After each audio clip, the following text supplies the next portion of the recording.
সোমবার বড় ধরনের হার্ট অ্যাটাকের পর তামিম ইকবালের হার্টে রিং লাগানো হয়। এরপর মঙ্গলবার সকালে চিকিৎসকরা তামিমকে পর্যবেক্ষণে রাখার কথা জানান। প্রথমে হাসপাতালে স্থানান্তরের কথা না থাকলেও পরে সিদ্ধান্ত পরিবর্তন করা হয়। সন্ধ্যার পর রওনা দিয়ে রাত 9:45টার দিকে অ্যাম্বুলেন্সে করে রাজধানীর এভারকেয়ারে নিয়ে আসা হয় তামিমকে।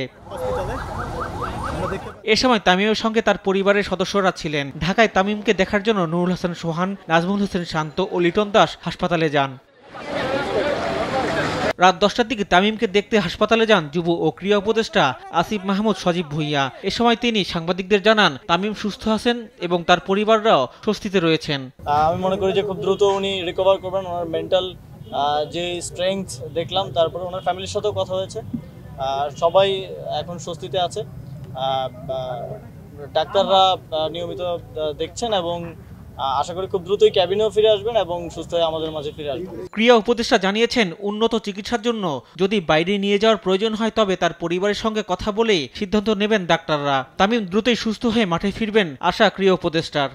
এখনো ডাক্তারদের সাথে ফ্যামিলি কথা বলছে, যদি ডাক্তার এই ধরনের কিছু সাজেস্ট করে তাহলে ফ্যামিলি ভাববে সে বিষয়ে। দেশের সকলের দোয়া ছিল এবং কাইন্ড অফ মিরাকেল, এবং আল্লাহ তাআলা চেয়েছেন অবশ্যই, সেজন্য তিনি আমাদের মাঝে আছেন এবং খুব দ্রুতই আবার হয়তো আমরা পুরাতন ভাবেই তাকে দেখতে পাবো, মাঠে দেখতে পাবো, এটাই প্রত্যাশা রাখছি। তামিমকে দেখতে বিসিবি সভাপতি ফারুক আহমেদ ও সাবেক ফুটবলার আমিনুল হকও এভারকেয়ারে যান।